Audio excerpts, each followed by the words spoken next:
welcome to my studio, and for the next couple of months, your virtual studio. So I'm happy you could be here today. Um, Behind me, you can see that there's this painting I've been working on. It's all in oil paint, and it's through a process called fat on lean. So right now it's in the lean. So very, very thin underpainting. There'll be a lot of layers built on top of it, thicker, bolder layers. And you'll see this as it as we as days progress. Your sketchbooks are ready for your parents to pick up at school. And some of you I know had your sketchbooks already at home, so look around, find those, you'll need those. And then also there is a clay packet. The clay packet I will have directions, video directions for on Tuesday the 7th. Okay, but if they're headed to the school today, go ahead and have them pick it up today. All right, so here we go. I'm going to talk about the power of place.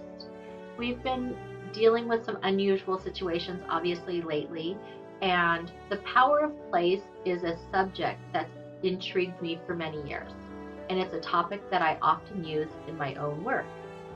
But I'd like you to take a little bit of time to reflect on your own sense of place. This doesn't necessarily mean the place that you are at right now. It could, but it doesn't have to be.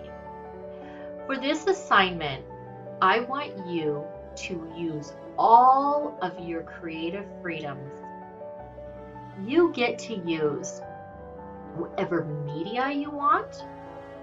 This means you can use pencil and paper. You can use sidewalk chalk and concrete. You can use paint and a canvas. Whatever you want. Whatever you want. But what I want you to do is to think about place and what it means to be somewhere and how it feels to be in that place. So that place might be a landscape, a seascape, a cityscape, a spacescape. It might be an escape. So it can be whatever you imagine it to be. Okay? So, given that, I'm going to talk about some different things that, can work in landscape or power of place. For this particular one in back of me, you can see that it's just a very arid sea kind of quality. It's actually a lake, but it's just waterscape. And it's very open. There are no structures, and right now there are no even plants in it. There's nothing. To me, it feels like it's open for the imagination. And I'll create something in there. I'm not sure what though. Here's a different painting that I did this week. This one is very structured, and it has three, I call it three structures actually. I know, super original, huh? So 3 structures, and you can see that it definitely has more of a sense of somewhere, right? Again, you get to create whatever you want. I'm just showing you a couple of ideas. This one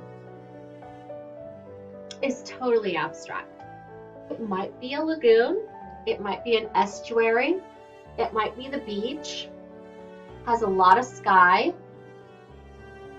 but it definitely still has that sense of place, right? Those colors and the textures. Here's one. Let me find this one.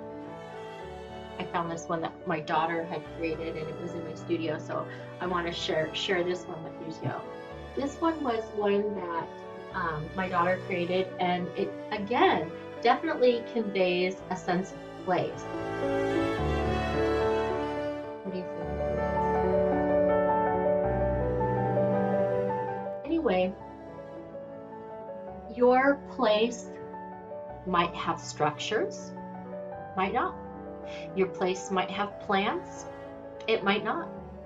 It might have roads or infrastructure, maybe it won't. Maybe your place is somewhere in your imagination, or a place that you wish you would have gone instead of being home, a place that you planned on being, or maybe a place you dream of going. That's your choice.